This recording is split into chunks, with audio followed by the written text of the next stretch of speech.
시청자 여러분 안녕하십니까? 뉴스데스크 제주입니다. 제주지방은 오늘 한때 호우특보가 내려져 시간당 60mm에 가까운 폭우가 쏟아졌는데요. 불어난 하천물에 10대 청소년이 휩쓸렸다 가까스로 탈출을 했고 주택 옹벽이 무너지는 등 피해가 속출했습니다. 이소영 기자입니다. 제주 시내 한 공원 인근의 하천. 진입이 통제된 채 소방과 경찰 인력 70여 명이 수색 작업을 벌입니다. 우산을 쓴 사람이 급류에 휩쓸려 떠내려갔다는 신고가 접수된 건 오후 4시쯤. 불어난 물에 휩쓸린 15살 김모군은 다행히 400여 미터 떨어진 곳에서 스스로 빠져나와 병원에서 치료를 받았습니다. 웬만큼 비가 와서는 여기 물이 이렇게 하천에 흐르는 예가 없었어요. 이 상류 한라산 밑에 쪽으로 비가 엄청 왔다는 얘기예요. 한라산에 호우경보가 내려진 데다 시간당 50mm에 가까운 폭우가 쏟아지면서 이곳 하천에는 한때 다리가 보이지 않을 정도로 빗물이 차올랐습니다. 제주 종합경기장 복합체육관은 복도가 물바다로 변했습니다. 1시간 넘게 쏟아진 집중호우에 천장에서는 빗물이 줄줄 새고 직원들이 쓰레바지로 빗물을 퍼내보지만 역부족입니다. 하여튼 엄청 쏟아졌어요. 그냥 천장이 비 오면은 막으면은 비가 어느 정도 안 새잖아요. 이 가리막 없는 것 같이. 제주시 화북동에서는 옹벽이 무너져 주택을 덮치는 등 119에 접수된 폭우 피해만 4건. 산지와 북부에 집중된 호우는 제주시 오등동에 시간당 57.5mm의 물폭탄을 쏟아부었고 한라산 삼각봉에 112mm, 제주시 71.5, 서귀포 38mm의 강수량을 기록했습니다. 천둥번개를 동반한 비에 제주공항에서는 항공기 8편이 결항 또는 지연되는 등 운항에도 차질이 빚어졌습니다. 기상청은 제주 지방에 내일 밤까지 10에서 40mm의 비가 더 오겠다며 비 피해 없도록 각별한 주의를 당부했습니다. MBC 뉴스 이소연입니다. 코로나19로 운영이 전면 중단됐던 노인복지시설이 오늘부터 1단계 개방됐습니다. 제주도는 본격적인 무더위를 앞두고 오늘부터 경로당 448곳을 무더위 쉼터로 개방합니다. 다만 이용자의 발열 검사와 거리 두기 등 방역 수칙을 엄격히 지키도록 하고 2차 감염이 발생한 한림과 애월 지역 경로당은 다음 달 3일부터 개방됩니다.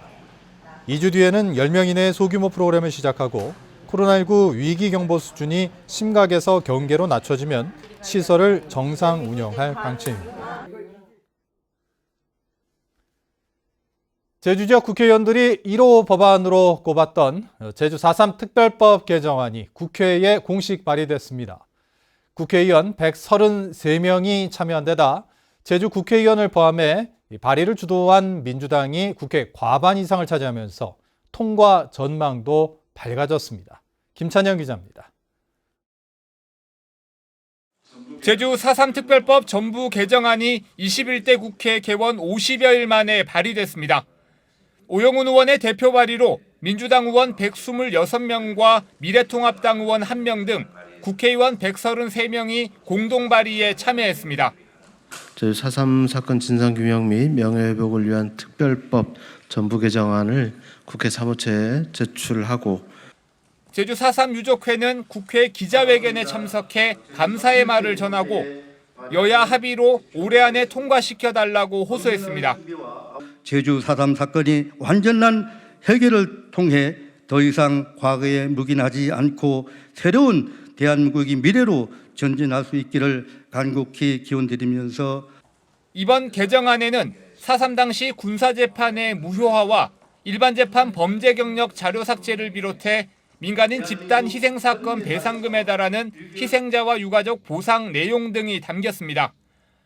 특히 보상금 규모와 군사재판 무효화에 대해 정부와 야당의 반발로 지난 20대 국회에서는 통과가 무산됐지만 군사재판 수용인에 대한 사법부의 무죄 취지 판결이 이미 나온 데다 공동발의 참여 의원 수도 지난 국회보다 2배를 넘어 통과 전망을 밝게 하고 있습니다.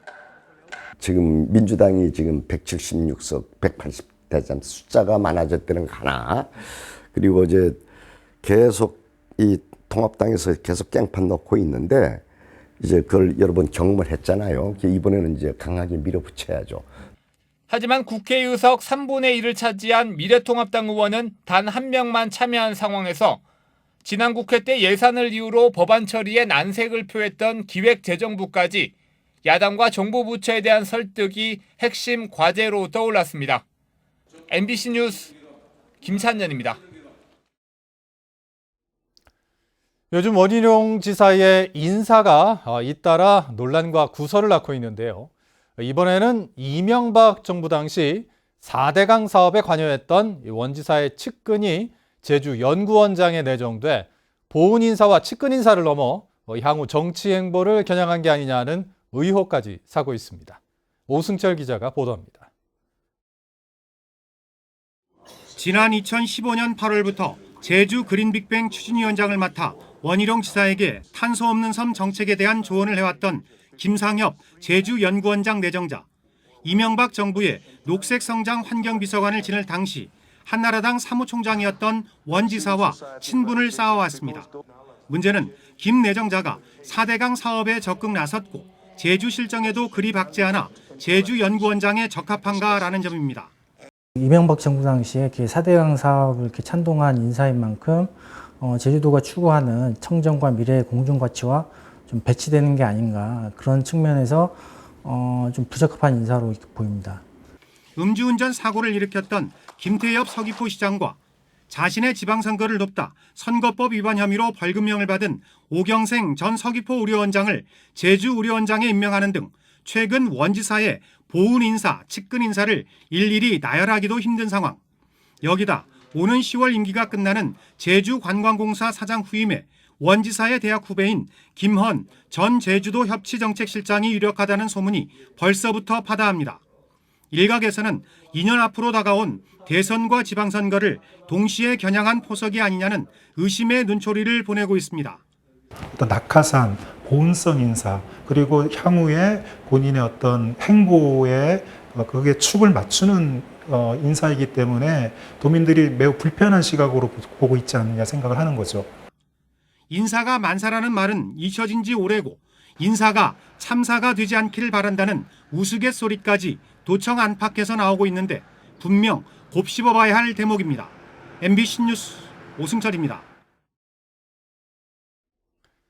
원희룡 제주도지사의 대권 행보와 잦은 서울 출장 등과 관련해 도의회 민주당 의원들이 긴급 현안 질문을 예고했습니다. 제주도의회 더불어민주당은 내일 열리는 제385회 2차 본회의에서 원희룡 지사의 대권 행보와 도정 소홀 문제 등에 대한 긴급 현안 질문을 실시한다고 밝혔습니다. 민주당 의원들은 대권 행보에 주력해 코로나 이후에 대비한 정책 수립 미흡과 측근 인사 문제 등을 집중적으로 질의할 것으로 보입니다.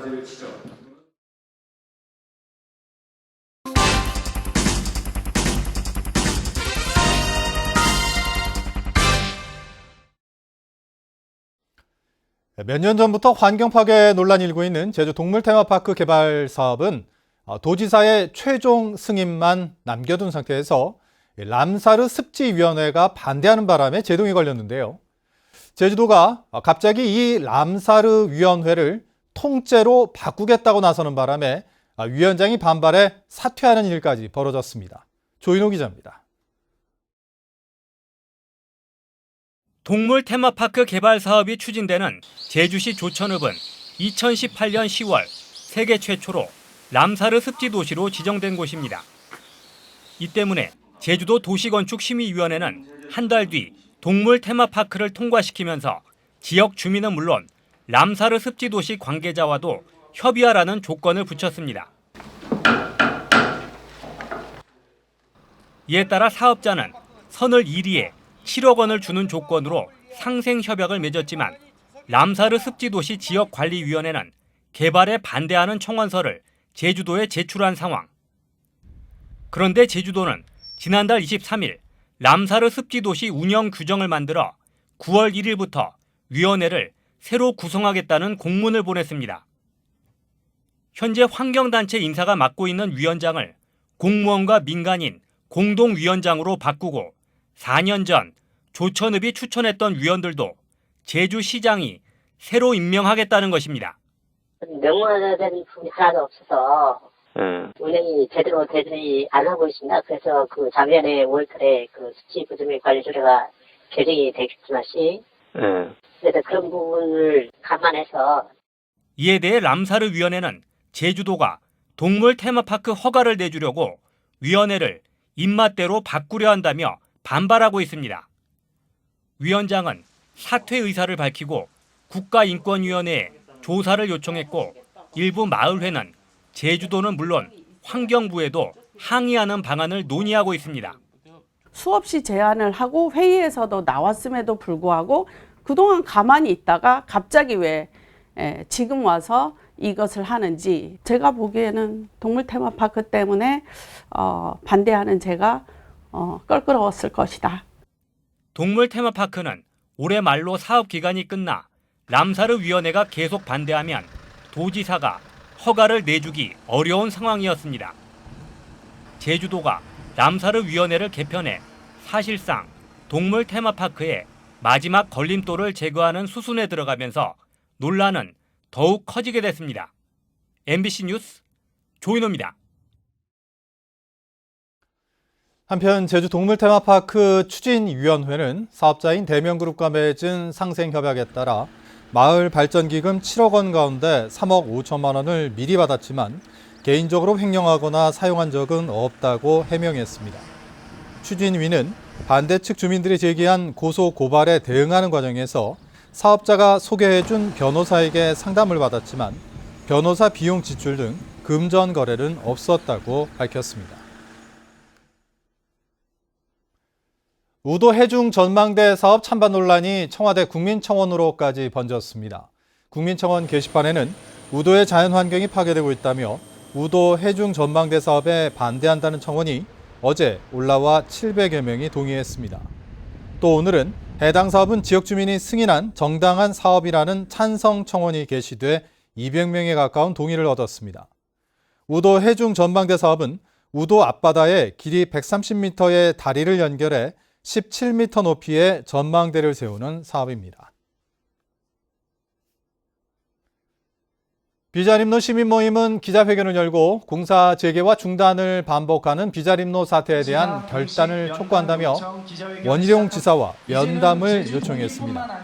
이들은 지난 지방선거 당시 난개발의 소방수를 자처한 원희룡 지사가 비자림로의 생태적 중요성을 제대로 보고받았으면 사태를 지금까지 끌고 오지 않았을 것이라며 지사를 직접 만나 비자림로의 훼손 상태를 알려주고 해결점을 논의하겠다고 밝혔습니다.